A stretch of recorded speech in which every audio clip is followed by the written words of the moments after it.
سلام لي فيه ان شاء الله تكونوا بخير خير. اليوم جات لكم فيديو جديد فيديو تعليم واللي هو راح نشارككم بعدة وصفات رمضانية بيتزا. وهذا ثاني البلا اللي راح نديرو. بسم الله لا بركة الله. نبدا باول حاجه. هذا البلا تاعنا البلا تاع المملحات. بسم الله على بركة الله. المقادير تاعهم: عندنا لبنان سكالوب، حبه بيض، بصله، عندنا الفورميج والليزيبيس، وعندنا المعدنوس، وثاني عندنا الزيتون الاخضر مرحي. وعنا هنايا درنا لي زيبيس، درنا الكركم، الملح، الفلفل الكحل، وهذهم زنجبيل. وثاني البنات نزيدو هنايا لا شابرير. كما راكم تشوفون درنا 2 مغارف تاع لا شابرير، وزدنا تقريبا نقولوا نص مغرفه، مش نص مغرفه كما نقولها 2 مغارف، وثاني زغبه هكا تاع شابليغ. ودوكا نوليو نخلطوا المكونات تاعنا كامل مع بعضها. هنا جيت ندير المرقه تاعي البيضه. هنا عندنا البصله، عندنا هنايا البنات البصله. درت اول حاجه بصله في البوبيطه تاعنا، وزدت عليها زيت الزيتونه. وثاني هنايا درت كما راكم تشوفوا باش نبنى لها درت سكالوب. انا زدت لها الملح، الفلفل الكحل والكركم. هذا ما كان مدنا فيا لاصوص تاعنا.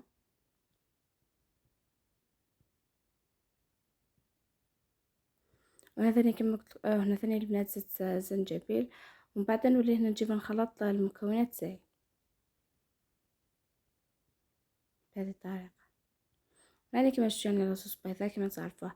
البصله هنا عنا الكويس، وعنا السكالوب، وعنا ثاني هنايا كما شفتوا درنا زيت زيتون لي زيبيس، وهنا نخلطوا فيهم نخليوها تسقى مليح. ومن بعد نوليو نجي نمرقوها ونخليوها طيب عقلها. يعني هذا ما كان يعني كما راكم تشوفوا يعني بدايتها الوصفه يعني كانت خفيفه ظريفه. هنا بعد واش جبنا درنا هذه المزيج اللي كنا نخلطوا فيه البنات مع بعضهم. هنايا جبنا درت سفيديه درت فيها الماء، و قلت لكم الماء درت فيها الزيت، وانا جيت خلطت السكالوب تاعنا نجي نديرو دوائر بهذه الطريقه.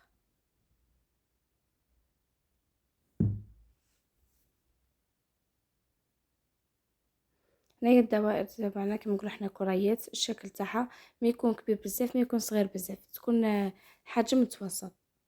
يعني كما راكم تشوفوا يعني هذو الكريات من بعد ما همش راح نديروهم كاش ما نزينو بهم، ولا هما بحد ذاتهم راح يكونوا هما البلا الاساسي تاعنا تاع اليوم، كما نقولوا حنا دوزيام بلا.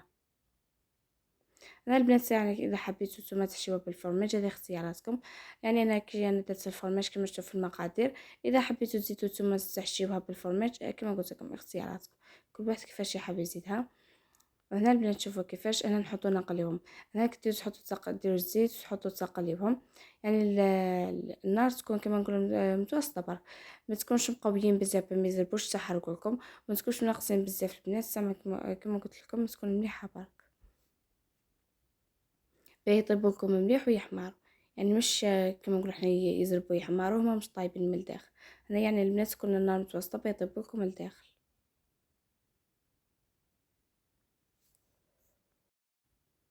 كيما شفتوا بعد ولينا حمرناهم وكنجي نحطهم في طبس تاعنا.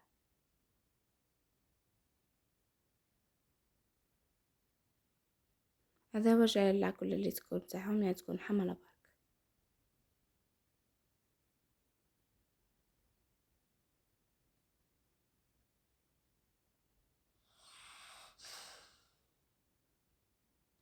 انا البنات وكنت ندير الماركه الصوص هذا اللي حنخدمها.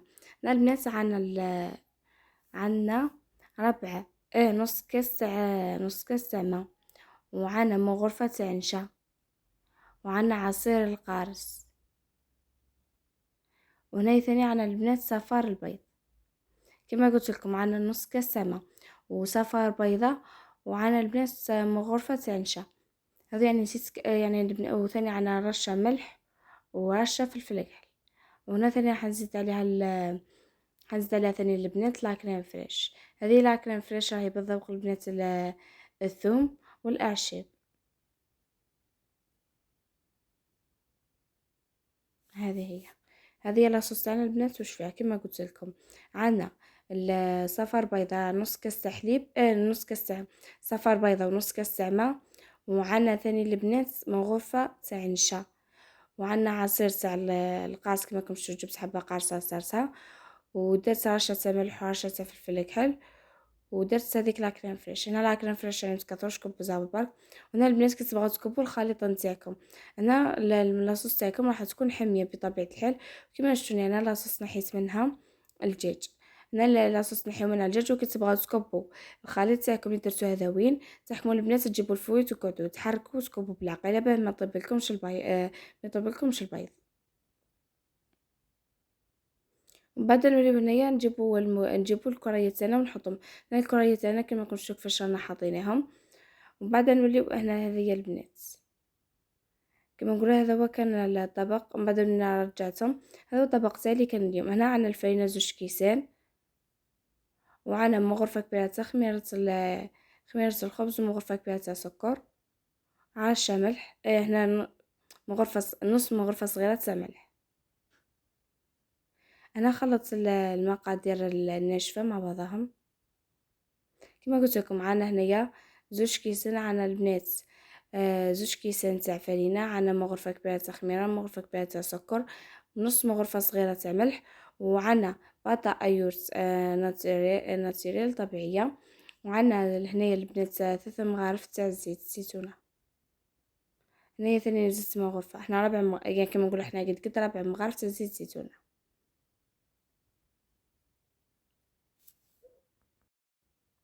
هذا هما المقادير تاعنا. وعندنا حبة بيض.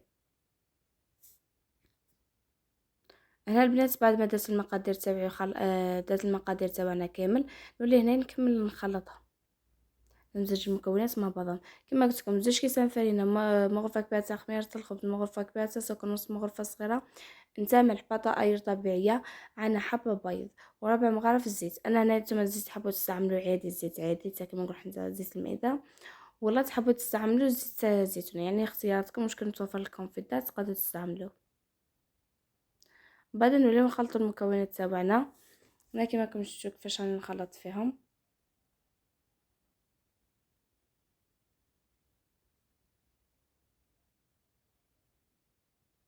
انا البنات انا من لحد الان ما استعملتش يدي. كما راكم تشوفوني عجنتها مره خلطت المكونات بالمغرفه، ومن بعد ولجت انا جبت العجينه نتاعي حطيتها في البلان دو طرافاي وبديت على بركه الله نعجن فيها. كما راكم تشوفوا كيفاش راهي تعجن، يعني راهي لحد الان راهي كما نقولوا راهي تعجنوا فيها تلصق في اليدين. بصح راهي كما نقولوا هاي شوف البنات كيفاش تحصلوا القوام تاعها. هنا بعد ما درناها جيت رجعتها في الكاسرونه وخليتها تطلع. ودوكا جيت نوجد انا واش راح ندير فيها. انا جبت عندي فلفل، عندي بصله، انا هذول اللي راح نستعملهم، عندي ثوم. انا البنات واش جيت قطعت الفلفل والبصله والثوم، وكما كنت يعني قطع راهم جاي مربعات، وحطيتهم دوكا في مقله قليه. ومن بعد وليت البنات واش درت، وليت هنا نستعمل الفيانداشي. كما شفتوا راني في الطريقه نحرك فيهم. الفيانداشي كي نزيدو نقعد نخلطو مليح، لازم كما شفتوا كيفاش يولي كما هو مره الاولى خشيت كيفاش يجي متماسك مع بعضها. نحاولوا حنا نفصلوا على بعضهم. انا من بعد وليت زدت لها الملح الفلفل الكحل ونخلطها. يعني هذه هي لحد الان يعني كما نقولوها الوصفه راهي البنات خفيفه ظريفه، يعني ما فيها والو. بعد وليت زدت عليها طماطم تاع البطاط. الطماطم هذيك البنات جبت صوص طماطم تاع جامبو، نبدا كبيسه فوقهم وقاعده نخلط. بعد وليت العجينه تاعي شوف بسم الله ما شاء الله، بعد ما ضاف الحجم نتاعها وخمرت لي، انا جيت نكسر لها الخمور نتاعها ونعجنها. هنايا البنات العجينه نتاعي يعني كما كنتو كيفاش نحيتها كسرت لها الخمور تاعها. بعد جيت جبت لها في البلان دو طرافاي تاعي رشيت الفرينه وحطيتها ونعجن فيها. انا يعني مش تاع كي نقولوا نعجنوها، يعني نعدلوها برك. وبعد وليت هنا جيت البنات كسنتها، يعني هي راهي معجونه بعد ما تخمر، مش حتعودوا تعجنوها تكسروا على الخمور برك وتعدلوها كما نقولوا احنا تعدلوا لها القوام تاعها، تعدلوها الشكل تاعها وهذا ما كان. وبعد وليت انا جبت البلاطو تاعي نتاع البيتزا، وجبت هنا الحلة البنات وقاعدة يعني نكرس فيها. لازم تبدأوا ديروا بالحلة، لازم تجي شكل صحة دائري، حاولوا انكم تعدلوها. هنا البنات كي حطيتها جبت دوك الوصفة هذيك الحشوة تاعي اللي خدمتها هذا وين معاكم. دوكا جبتها البنات نحطها فوق البيتزا كما كنشوفوا بهذه الطريقة. يعني هذه البنات واش درت، هذه البيتزا تاعي راني درت بها المملحات، يعني نفس الوصفة تاع العجينة واحدة درت فيها المملحات ودرت بها البيتزا. انا هذا هو الفرماج اللي درته، هذا اسمه الجبن المضخات تاع البيتزا. يعني البنات واش نقول لكم بعد كيذوب يجي روعة. لكن معكم تشوفوا درت البيتزا درت زوج انواع. هنا كما شفتوا هذه انا دوكا نكبو فيها لا كريم فريش. انا درت البوازي ودرت العادي. انا باينه بطبيعه الحال ان البوازي راح يجي فيها لا كريم فريش وهذا الشيء. اسمع هذيك راني نكون فيها. انا البنات بعد ما طابوا لي المملحات تاعي، شوف هنا عجينه واحده درت بها زوج قرص بيتزا ودرت ثاني بها هذه المملحات البنات. شوفوا يعني بسم الله ما شاء الله، يعني جو روعه. هذا هو الطبق تاعنا تاع اليوم والمملحات والبيتزا تاعنا. يعني نتمنى ان شاء الله تكون عجبتكم وصفة اليوم اللي شاركتكم بها. كما شفتوا يعني مملحات البيتزا، يعني هذو الحوايج دائما تلقاهم في رمضان ما يخطونيش. على ذلك نحاولوا ان نشوفوا كما نقولوا وصفه عجينه واحده نديروا بها البيتزا، نديروا بها يعني مملحات مليح.